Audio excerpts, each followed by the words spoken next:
Evening, y'all. Yeah. How's it going? Welcome to another Lockdown Live chat. Yeah, we got the fire going. Yeah. As usual, joined with my awesome co-host, the purveyor of all things Dracona Media, all the way from a cold Joburg, I believe, Mr. Alec Lawson. How's it going, man? It's going well. I don't know if you could call it cold, but then the Viking blood does flow quite hot in my veins. So it might be cold, it might not be. I don't know. Nice. Good stuff. Well, we're going to actually pull this chat all the way back down to my home turf, down to Cape Town. Today, we're joined by another familiar face to the SA community. Some of you guys might know him as one of the co-founders of Swatting Bats, but most of you guys would know him from saving your asses at gigs and making you sound good in the studio. Today, we're joined with Jethro Harris of Milestone Studios. How's it going, Jethro? Rock on. Thank you guys for having me around. It's just, going well. Just finished a long session, but to be busy in this time of year is a positive thing. So life cannot be better. That's always a good thing, to be nice and busy, which actually it kind of works with the first question that I want to hit you up with. I mean, we kind of do these lockdown chats, and we start every conversation at what was the beginning of lockdown. And a lot of guys got hit really hard in the entertainment industry, especially locally. You being involved in a lot of direct sound engineering for a pretty major recording studio. How was the initial stages of this whole global pandemic and the lockdown for you? Well, yeah, I mean, I think it's a similar story to many sound engineers around the world that there suddenly was no work, which was a scary time for all of us. I mean, if bands aren't performing, then they're not earning any money to record, right? So that was quite scary, but we've been really lucky to we hit a few projects here and there that really took us through a lot of the early stage 4. We all had broadcasting permits, so we were all allowed to work, luckily, but nobody that we recorded was allowed to be out and about. So it was quite interesting, but we were really lucky. We had 1 or 2 projects that came in quite quickly and just kind of set us sailing for the rest of it. And there's been a few clients here and there that have stuck in and have been quite busy with us. So we're lucky, man. I count my blessings. And I mean, on the live sound side, I've done 2 shows since March last year. So that's been really quiet, but I've been super grateful to be recording and busy in that sense. Hectic, man. So Milestone Studios has basically recorded every genre, right? So like jazz, classical, folk, and rock, and obviously some metal bands, which is why we're here. What do you think the main challenges are when it comes to getting a band in, getting them ready, to the point of pressing record at the mixing desk? Also, what is the most sort of challenging recording that you've ever been faced with? Oh, wow. Well, that's a lot of well, first of all, getting a band in, I suppose every engineer has their different challenges and every studio has this different challenge. My biggest challenge is getting the band comfortable. Once the band are comfortable with me and the space, then things seem to really fire off and just move forward from there. I always like to say a comfortable band is going to give me the best performance. So whether or not my miking and recording techniques are on par or not, if they are performing properly and comfortably, then that takes care of most of the recording process and the sound, whether it's actually in studio or live. If the band is just feeling great together, that sorts out 90% of the problems. But another thing is also the challenge of headphone mixes. I know it's not a thing that people mention very often outside of studios, But if your headphones aren't right, then, and if you're not comfortable on playing with headphones, and if you're not rehearsed properly, then we're going to have problems. And that's always going to make it difficult. And once you've broken through all of those barriers, so comfortability and performance and comfortable with the space in your headphones and the engineer, as well as being rehearsed, then everything goes smooth sailing from there. Most challenging recordings are when things like all of those things that I've mentioned are not met. So the band hasn't rehearsed. They aren't aware of what is needed in studio. They don't like playing with headphones. I won't mention any bands, but I had a band once that rocked up and they had about like 20 different keyboardists. And like, I'm not kidding. Most of my desks were preamps, were all keyboards. And they had a drummer and like 3 guitarists, and it was just wild. And they didn't know what they needed, and they couldn't tell me what they needed. So the whole recording process and mixing process was just like completely chaotic, where the band were really unhappy with my work, and I was really unhappy doing the work. So it was quite wild. They just shout, "I can't hear this one," and it's like, well, what is that one? Like, where is it going? Like, what is it meant to do? So I've definitely had some moments like that have been, I'm sure there've been more challenging recordings, but that's just one that, like, halfway through the recording, I nearly strangled the producer, and the producer nearly smashed something over my head. So it called for like a break and a timeout and a walk around, and luckily my boss swooped in and saved the day and carried on with the session in a calmly manner. It was wild. Crazy. The voice of reason. Well, I guess you kind of touched on that subject, because like Alec is said, this is a metal chat.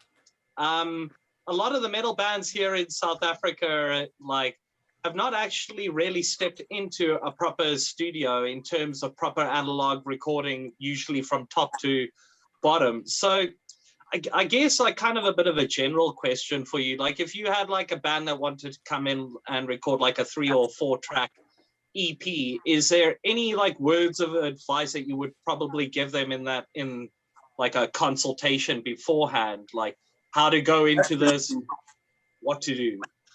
Yeah, absolutely. I think like an incredibly important thing is to be able to play your music blindfolded and get somebody to record it for you before you come into studio. That is like the biggest tip I can give. And what you want is, you want to record it as a band. You don't want to record it like the guy does the drum, like the drummer plays a drum beat and then you record your bass over it, and then the guitarist plays and the other guitarist and the vocalist and whatever else is added onto it. You want to play everything as a band and listen back to it. And where it sounds bad is probably where the performance is lacking. Because as a band, like playing in a band, you think, oh, wow, like I really like this riff. And the moment passes, but you don't really get to listen to the problem areas again and again and again and again, to the point of being like, oh shit, actually it's what I play there that is wrong. Let me like simplify it or make the band aware of the issue and move on from there. Whether it be like even a recording on a cell phone, and record the one that feels best to the rest of the band and then work off that. What I've often done with bands, and I think we did it with the Devil's Speak work, is I went into their band practice room and recorded a really rough, terrible sounding version of their EP or whatever it was that they wanted to record.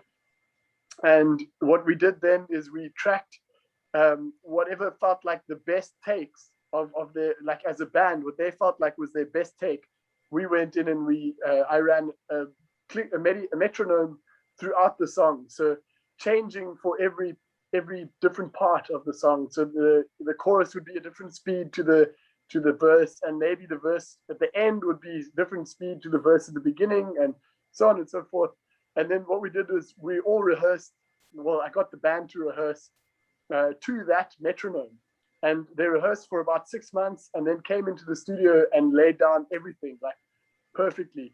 And what we were looking at when we were rehearsing was, when the double kick is going and the bassist is playing, is it going dugu dugu dugu dugu with the taka taka taka taka of the kick drum? Are you playing it together? When you are accenting down on that note, is it on time with the snare drum? You know, things like that. And when the band is aware of that, and when they start performing together with that information in their brain, suddenly like the end product is like 90% tighter and sounds better already, even whether or not you're using amazing equipment or not. And I feel that that's what's often lost with extreme metal and punk these days, is everything gets put into a metronome and then recorded with maybe electronic drum kits or triggering of some kind, and it's just so clean that we lose like the aggressiveness of a full band playing together, making small mistakes but aware of it and trying to like hone in on exactly what needs to be played. And there's a special aggression and eeriness in that I miss, and that's why I'm so addicted to early 90s extreme metal. He actually just answered my sort of question, which was going to be around the rise of like home recording and the benefits of doing it like the proper way. But I guess what could be sort of inferred from what you've been saying as well is that a band that goes and puts in the effort of doing it the proper way will ultimately end up being a tighter live band as well. So like anybody can sit down, and I've done it. Like a lot of the music I've recorded, home recorded, I don't even remember how to play the songs like a week later, because it's so easy to, you know, like learn a section, put it in, work on that section until it's tight, and then do the next section, you know? Yeah. So I guess the big benefit to doing it the proper way is the effort that you're putting in means you become a super tight band, live band. Absolutely. And also the effort you're putting in changes the song. You know, like if you just record the riff that you're tracking and you're like, oh, that's a cool riff, and you record it and then you play some drums to it and then you sing on it and that's the song. When you play it 100,000 times, I can guarantee you nearly any band that has played a song 100,000 times, if they record their first time they perform it and their 100,000th time, there's going to be some differences and some changes and some things that feel better in it to the band. And for me, rehearsing it together like that starts, you know, it might be something like at beat 4 of the bar, the bassist slides into the next part and things like that you just start doing naturally because it feels good compared to just tracking because that's the right thing to play at that time. Cool. I guess you kind of like if you think about like all the bands that add those little bit of nuances into their live sets, I guess you could say a general band like Metallica, where all the tracks they have the same rhythm, but they always have little bits that are a bit different, a little different sweep from Kirk Hammett or something like that. But yeah, we're not talking about them. We're bringing this back down to Africa. Yeah, so great vibes band either way. And also, speaking about Africa, somebody to mention is Valvadinia, because I went from European tour to European tour, like just watching bands that I love. And whenever I said I was South African, they were like, Valvadinia, yeah, I know them. Like, cool, South African. Even in Czech Republic at Obscene Extreme, people were like, yeah, South Africa, I know of South Africa. Like, it was fucking great. So, I mean, like, big ups to all the bands, but like, you know, horns to them. Duncan, I think they represent Duncan and them well. are busting their ass. Yeah. Well, let's talk about another band that you actually worked with a little bit more intimately. Just on a bit of a shorter note, you did a single recording for the Botswanan death metal band Overthrust just before last year's Summerfest. They've given like great stories of the whole experience. Apparently, not many takes in needing to get that single recorded. So how was the process for you as the engineer working with it? I've been, I have goosebumps, man. I've been like wanting to record them for years, and I wish we just had a bit more time. So basically, they hopped on a bus from Botswana for like 22 hours or something and landed in Cape Town. I picked them up, took them to the studio, dropped off everything. They went to get something to eat, came back, performed the song a couple times, and then left and played Summerfest. I mean, so they weren't like, to their credit, they weren't on their best form, like because of being on a bus for so long.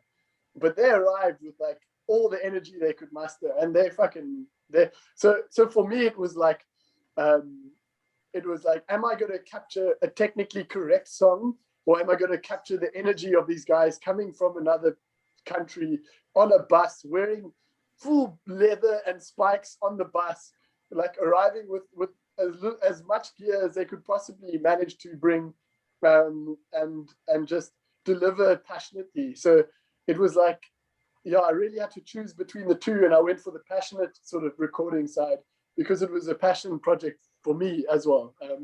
I mean, like the guitarist's guitar couldn't tune down to the right key, basically, so it was out of tune for every single take. But the attitude was that metal is metal, and it's about the energy and the feel of it.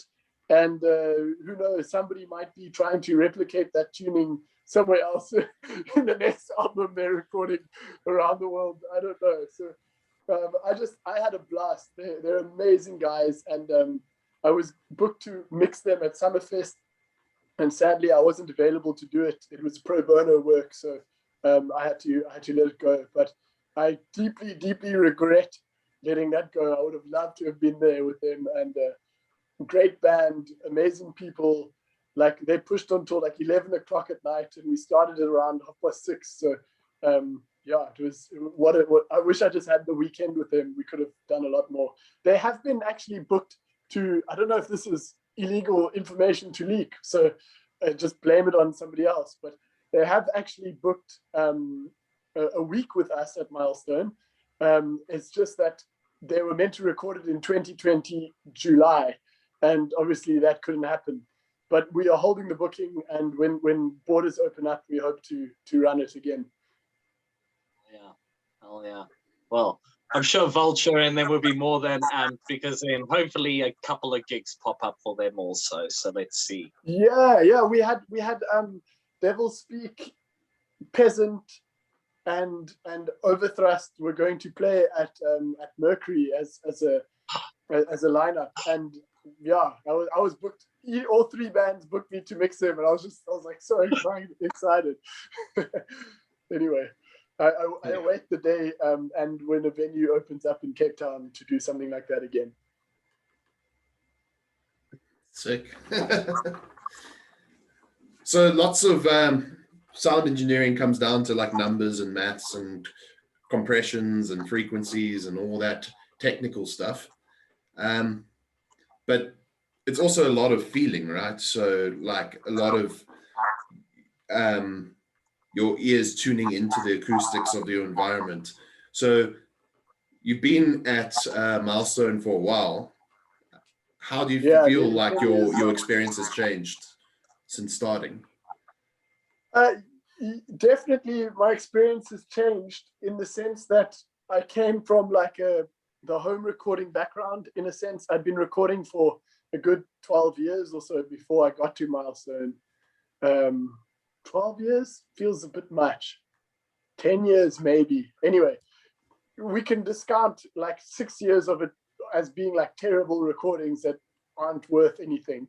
But it still meant that I was like sitting down and doing the job, and when I started, I came there, with very much the idea of one person playing at a time, performing on top of that, using as much electronic drums, amp simulations, EQ to fix things, not really caring about what mics we were using, just kind of throwing up a mic that sounded good and running with that. And then when I got to Milestone, I dropped all of that and became like way too much on the other side of the spectrum, where I didn't really care about playing separately. If there was a bit of spill between the mics, I didn't mind about it.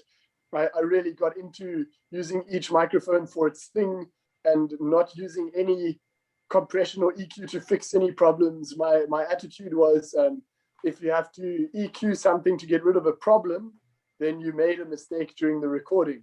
So like that was my like philosophy. And now that I'm kind of getting older and having less hair on my head, I am caring more again about like the I've always cared about the performance, but I would say I'm like blending both worlds together and caring less about like my attitude of, oh, you should just record it all together, it'll be fine.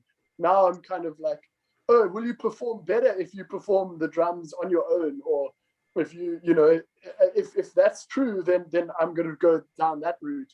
And if I need to EQ something because the recording's running and I need to fix something like that, that'll like, I'm more worried now about getting my final sound in the recording than I am about like how I was before, where I didn't want to EQ or compress anything in the recording because I wanted it all to sound fine through the microphone and preamp. Now I'm quite happy to EQ and compress on the way to tape, as it would, or to disc, and you know, as long as like if I'm not mixing it, then I'll record it as cleanly as possible with as little as my touch or my feeling on it. And if I'm mixing it, I'll try and get it 70% of the way to my final mix in the recording process. So like now my whole method and thought process has changed completely from when I've gone there, and it's gone like from up and down to kind of like a middle ground, I would think. So I hope that answers your question in a sense. Oh yeah. Oh yeah. Well, I actually think we've delved quite a bit into the studio. So let's go move out onto the stage, because that's another thing that a lot of guys know you predominantly with, and that's basically contributing on the back end to some epic shows for some epic bands. I mean, local bands like you say, Devil Speak. I mean, you 90% of the Witch Fest line up at that skate park was done by you here in Cape Town. Internationals, like I believe like Slipknot at Hellfest or Amon Amarth. No, I didn't ever mix Slipknot, but I wish. But yeah, I have mixed a couple bands internationally, like Sepultura, Behemoth. I did twice. Balfagor's Monitors. But mostly monitor mixing with international metal bands. And one of my favorite mixes of all time actually was Mantar at one of the Witch Fests, and because I was using 100% analog equipment. I had not one digital piece of gear around me. And when the Devil Driver engineer rocked up, he was like, "What are you doing? Like, I can't use any of this. Quickly get other equipment in." And I was like so proud, like, "Look, analog, like how fun." And he was like, "Not a fuck." So it was quite a nice, like, quite a nice moment for me anyway. But yeah, I've been very, very lucky. I had to, I mean, I'm just diving into this. I had to start in the live sound scene to get work as a sound engineer in Cape Town. It's very unlikely that anybody's going to pull you into a studio when you, even before sound college, I was doing live sound stuff. I used to work at a small, at the Bay Harbor Market as my resident gig in Hot Bay, which is like a tiny little analog mixer with no EQ, no compression, no other effects. The only effects is the one built into the desk. And yeah, I worked there for 4 years, I think. And in between sound college, so I started there before college and worked there through. And yeah, just being so into metal all the time, I was always just keen to work on a metal show, and if it meant that I was working for free, I didn't mind. I cut my teeth at Mercury and at Assembly. So when I was working at Mercury, there was a lot of kind of more extreme bands coming through. Even if it was like punk rock or ska, I was always on the like extremer side of things compared to like the poppy side of things. And yeah, like I just always threw myself into those shows, and eventually I just grew in the scene, and I was lucky enough for people to start calling me to mix bands, you know. But I was always in the gig scene, and one of my first metal bands that I ever saw live was one of Mind Assault's first shows. I think I was like 13, and I was right in front, and I remember I was playing a black bass guitar that looked very similar to Donovan's, and I was like, this band, this bassist, he's got like almost the same guitar as me, but mine was like an $800 guitar, and his was probably like 10 grand. Like, anyway, it was black and similar shape of guitar shape, so I was stoked, you know.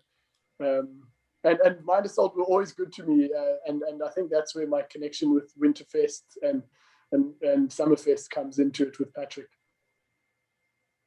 I'm sure Patrick are gonna love you giving away basically their age now with this. Yeah, wow, it's like, oh yes, I grew up listening to Mind Assault, and it's like I think I was outside 3 Arts Theatre in Plumstead, and I heard like low guttural vocals kind of thing coming out. It was when Mind Assault were a lot more like death metal-y kind of style, and I was like, that sounds like Deerside's vocal. I'm gonna go watch that band.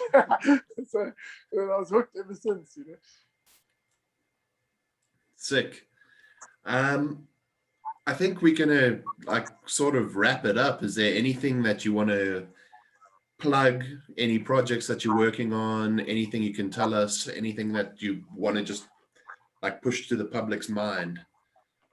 I want to add one more thing. What's going on with Swatting Bats? You can add that into your plug. Oh yeah, you guys keep putting music out, and then you say we broke it up, and then you're posting new videos.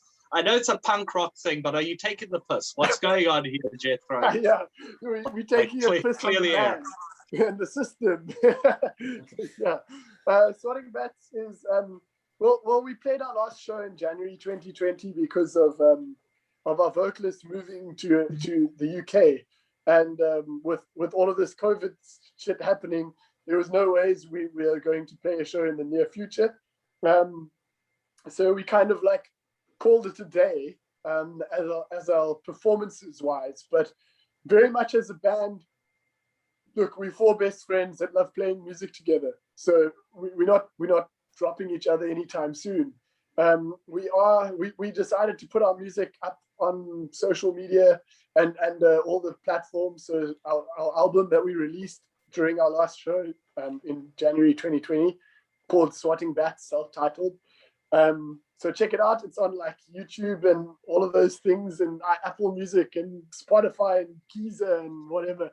Anyway, and we would like to do more if we can. There's a possibility of Seth coming back in December if borders open, and if he does come back, we have planned to record an EP and keep the band kind of going. And if we can fit in a live show, we'd kill for that. So yeah, that's definitely still alive in some sense, but it's very like punk's not dead, hungover in the morning, so it's slow. I mean, we've had 2 band practices since December 2020, so yeah, it's it's few and far between.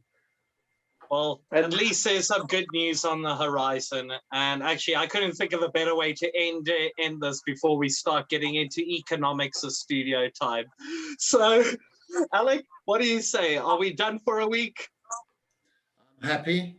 If Jethro's happy.